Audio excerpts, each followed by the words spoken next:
Hey everybody, it was so cold last night.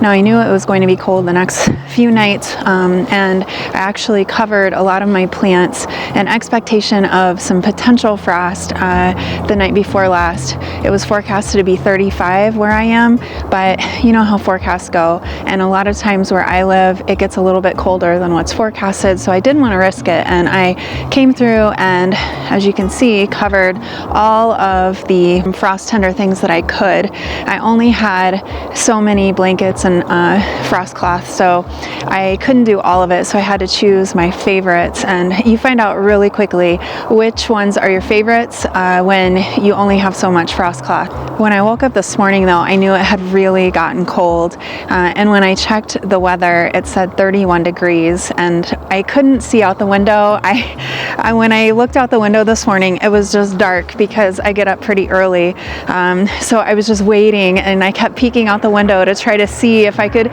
check on my plant babies yet and see how they fared over the night. Now I am all bundled up because I am not a cold hardy human. It is so cold out here, but I am gonna go check and see how everything is, so let's go. Oh, these poor zinnias, look at them.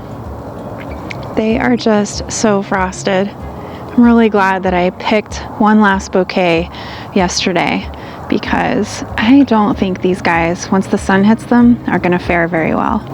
But they are really pretty. Look at those frosty petals. Oh gosh, they're really stiff too. Wow. The amaranth has frost on its tiny, tiny little flowers. It's kind of pretty though. Now what I'm really worried about are my pumpkins. I had one plant that had 8 pumpkins on it, and they were so close, but not ready yet. I was able to pick, I think, 4 last night, but otherwise I had to just let them be because they weren't ready to be picked. So best thing to do is just to cover them and hope for the best. So I'm gonna go check on those now. Oh, these vines for sure are totally frozen. They feel like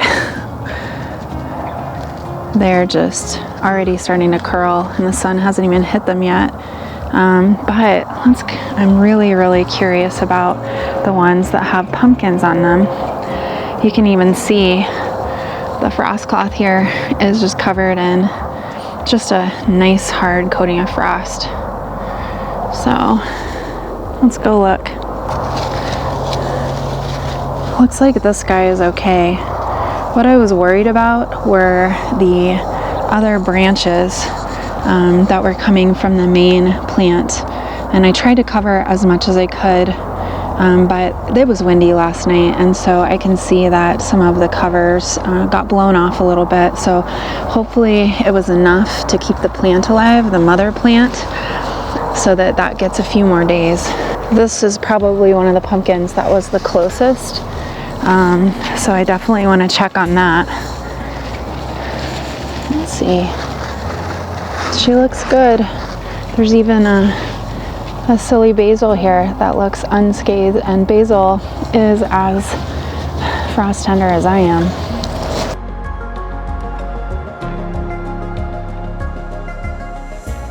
I think all the butterflies and the praying mantises are done for the season. I have not seen one yet this morning. I did see a few bees yesterday, but I bet with the next couple of days of really cold temperatures overnight, they'll be done. This guy looks a little frosty for sure, but I'm sure he'll be fine.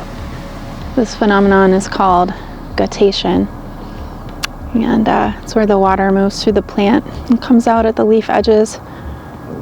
It's very cool. I think I mentioned in a previous video that last winter I came out one morning really early and I found some of my cabbages completely frozen solid. Those were in the back of my garden where it gets the coldest. So I do get quite a bit of frost damage in the very back, but those cabbages a couple of hours later when I came out to check on them were completely fine. So they are amazing. Usually you don't have to worry too much about your brassicas because they're pretty cold hardy.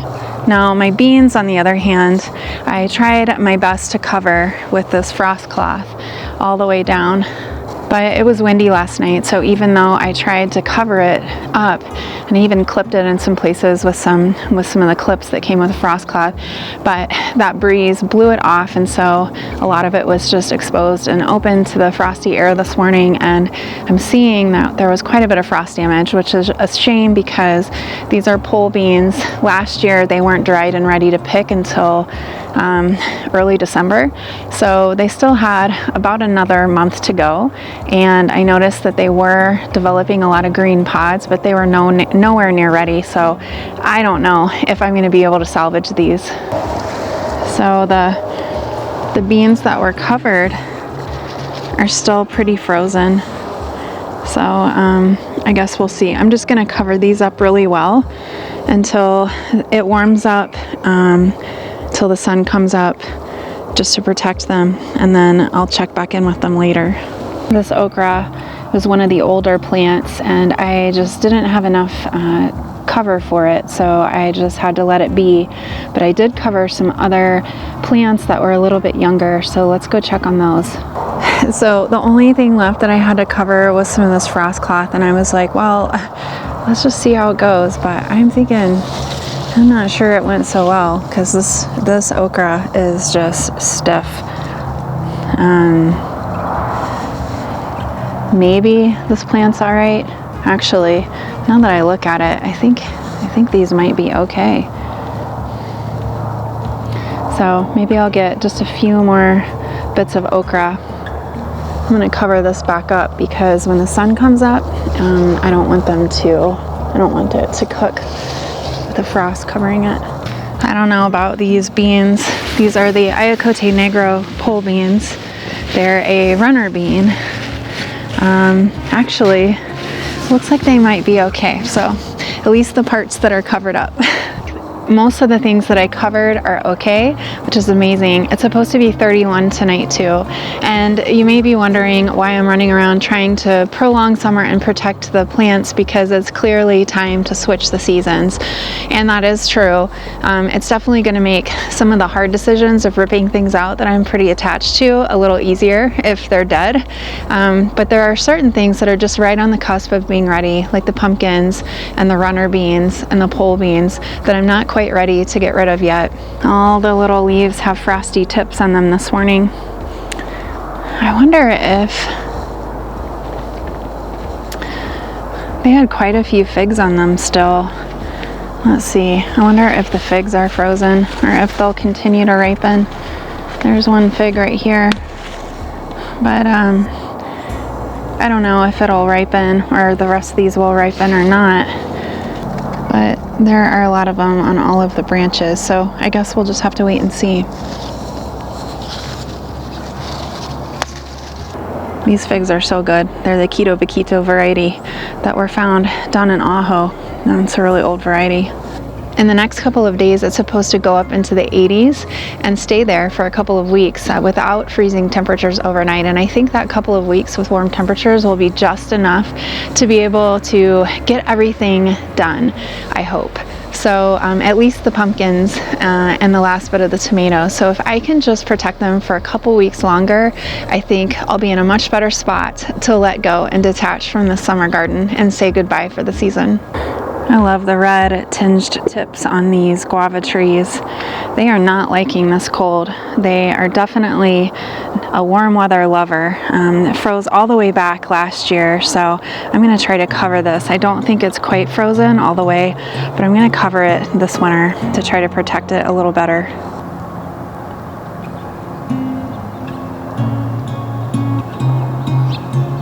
I do think some of these frosty leaves are really beautiful. I covered this up just last night, and this is a new tomato variety for me, and I was hoping that I could salvage it just for a little bit longer, and it looks like it's going to be okay, so I'll just leave those tucked in. All of my little baby lettuces are completely frozen as well, but last year some of these varieties made it through the entire winter, so we'll have to see how they do. Let's see about these tomatoes. This is tomato row. And it is not frozen. So some of the basil at the very end looks like it's toast, but maybe they'll have a few more weeks to be able to ripen up. Or I'll make some, I don't know, fried green tomatoes. These sweet potatoes, I think they're done too. But hopefully the potatoes underneath are okay. I think I'll try to dig those up later this afternoon. Pomegranates are fine, as pomegranates are.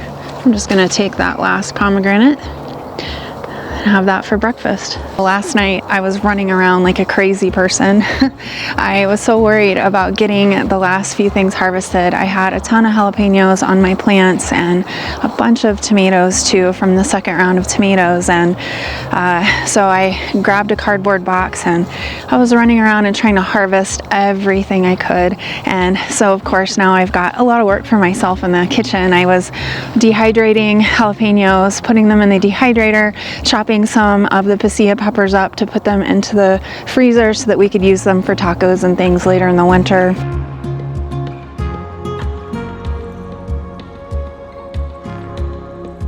And I also threw a bunch of tomatoes into the oven to roast with some garlic and olive oil so that I can make sauces out of those. But really, there was only so much I could do because if things aren't ready, they're not ready. And the last frost date in Tucson is usually around December 9th or 10th, I think. I'm a little bit south of Tucson, and so my frost date tends to be a little bit earlier than that. But I was not expecting a heavy frost quite yet. The garden kind of looks like a house that's all packed up for long-term storage. It's got covers on everything, like a bunch of old couches in your grandmother's attic. But I still think it's really beautiful. Some of these little cabbage seedlings that were on the patio underneath the pistache tree fared just fine, but I expected they would. The summer has been so incredibly hot and the work has been very hard out in the garden, if I'm being honest. And I was getting pretty tired and looking forward to some cooler weather. But even still, it's very hard to say goodbye to the summer garden. Old Jack Frost is helping me do that by forcing the farewell, but it's still a little bit sad. But what's really, really great about living in southern Arizona is that the warm season is going to come back to us very soon. We can start our seeds for tomatoes and peppers and eggplants and all of those warm weather things starting as early as December, which is just a month away. So even though it's going to be cold and frosty outside for the next couple of months, it's going to feel like summer is upon us again as we plant seeds inside and hope for the new season. The stock tank garden, I think, fared a lot better than the things in the rest of the garden because it's sheltered by the pistache tree that's kind of right next to the patio where these are, and they've got the south-facing wall that holds the heat of the day. So I notice even in the wintertime things do better here. These jalapenos I actually overwintered with no cover or anything. I had, in my haste in the fall, just sort of hacked them off with the pruners and left them completely uncovered, so I didn't do anything to try to save them, and they miraculously came back this spring. So we'll see if they come back this year. I'm not going to worry about it too much. The last thing I was checking on were these pole beans behind me, and I'm pretty sure they're frozen, but I have to admit I'm not too sad about these particular ones. I say pole beans, but I didn't know they were pole beans or runner beans to begin with. They were from Rancho Gordo. I planted several varieties of his this year. He sells heirloom beans to eat, but since they're heirloom beans, you can also plant them. When I planted these in the spring, I had done just a little bit of research on them and determined them to be bush beans, but I can attest that they are not bush beans. They are in fact runner beans, and they have totally taken over this bed. So this was a bit of a dilemma because they weren't quite ready yet, and so they are covered in beans, and I thought, well, I hate to rip them out even though it was a mistake, but in gardening mistakes are lessons and the best way to learn. So I thought, oh, I'll just leave them here and let them finish up and I'll learn my lesson for next year. But maybe I am saved and I can rip this bed out with no bad conscience. Before I let you go, I wanted to remind you that I have a new monthly newsletter. The first issue came out November 1st, and you can look for that at the beginning of every month from here on out. If you'd like to sign up for it, you can just go to my website. It's soarizona.com, and the sign up for the newsletter is right on the main page. All right, I am so cold. I'm gonna go inside and warm up. I have got a warm puppy inside waiting for me, and I am going to shamelessly hold him and warm my hands up on his warm little body.